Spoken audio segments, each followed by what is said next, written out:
ಪುಟ ನಮಸ್ಕಾರ. ನಮಸ್ತೆ ಸರ್. ಇನ್ನೊಂದು ಪರಿಚಯ ಮಾಡ್ಕೊಡ್ತೀಯಾ? ನನ್ನ ಹೆಸರು ಕೀರ್ತನ ಅಂತ. ನಾನು ಜೇಸಸ್ ಗರ್ಲ್ಸ್ ಹೈಸ್ಕೂಲ್ ಯಳಂದೂರಲ್ಲಿ 9th ಸ್ಟ್ಯಾಂಡರ್ಡ್ ಓದ್ತಾ ಇದ್ದೀನಿ.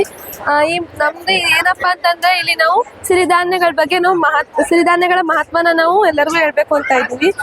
ಆಧುನಿಕ ಆಹಾರ ಪದ್ಧತಿಯನ್ನು ಅನುಸರಿಸಿ ಹಲವಾರು ಕಾಯಿಲೆಗಳಿಗೆ ತುತ್ತಾಗ್ತಿರೋ ಈ ಜನರೇಷನ್ ಅಲ್ಲಿ ಹೇಗೆ ನಮ್ಮ ಪೂರ್ವಜರು ಸಿರಿಧಾನ್ಯಗಳನ್ನ ಬಳಸಿ ಹೇಗೆ ಉತ್ತಮ ಆರೋಗ್ಯ ಮತ್ತೆ ದೀರ್ಘಾಯುಷ್ಯಗಳನ್ನ ಪಡ್ಕೋತಿದ್ರು, ಹಾಗೆ ನಾವು ಕೂಡ ಈಗ ಜಂಕ್ ಫುಡ್ಸ್ ಆಗಿರ್ಬೋದು ತುಂಬಾನೇ ನಾವು ಅದ್ರ ಬಗ್ಗೆ ಅಟ್ಯಾಚ್ ಆಗಿದ್ದೀವಿ. ಅದನ್ನ ದೂರ ಮಾಡಿ ನಾವು ಸಿರಿಧಾನ್ಯಗಳನ್ನ ಉಪಯೋಗ ಮಾಡಬೇಕು. ಏನಪ್ಪಾ ಅಂತಂದ್ರೆ ಇವಾಗ ತಗೊಂಡ್ರೆ ಯಾರು ವರ್ಕೌಟ್ ಹೋಗ್ತಾ ಇದ್ದಾರೆ ಅವ್ರು ಮಾತ್ರ ಯೂಸ್ ಮಾಡ್ತಾ ಇದ್ದಾರೆ. ಕೆಲವರಿಗೆ ಇದ್ರ ಬಗ್ಗೆ ಅರಿವೇ ಇಲ್ಲ.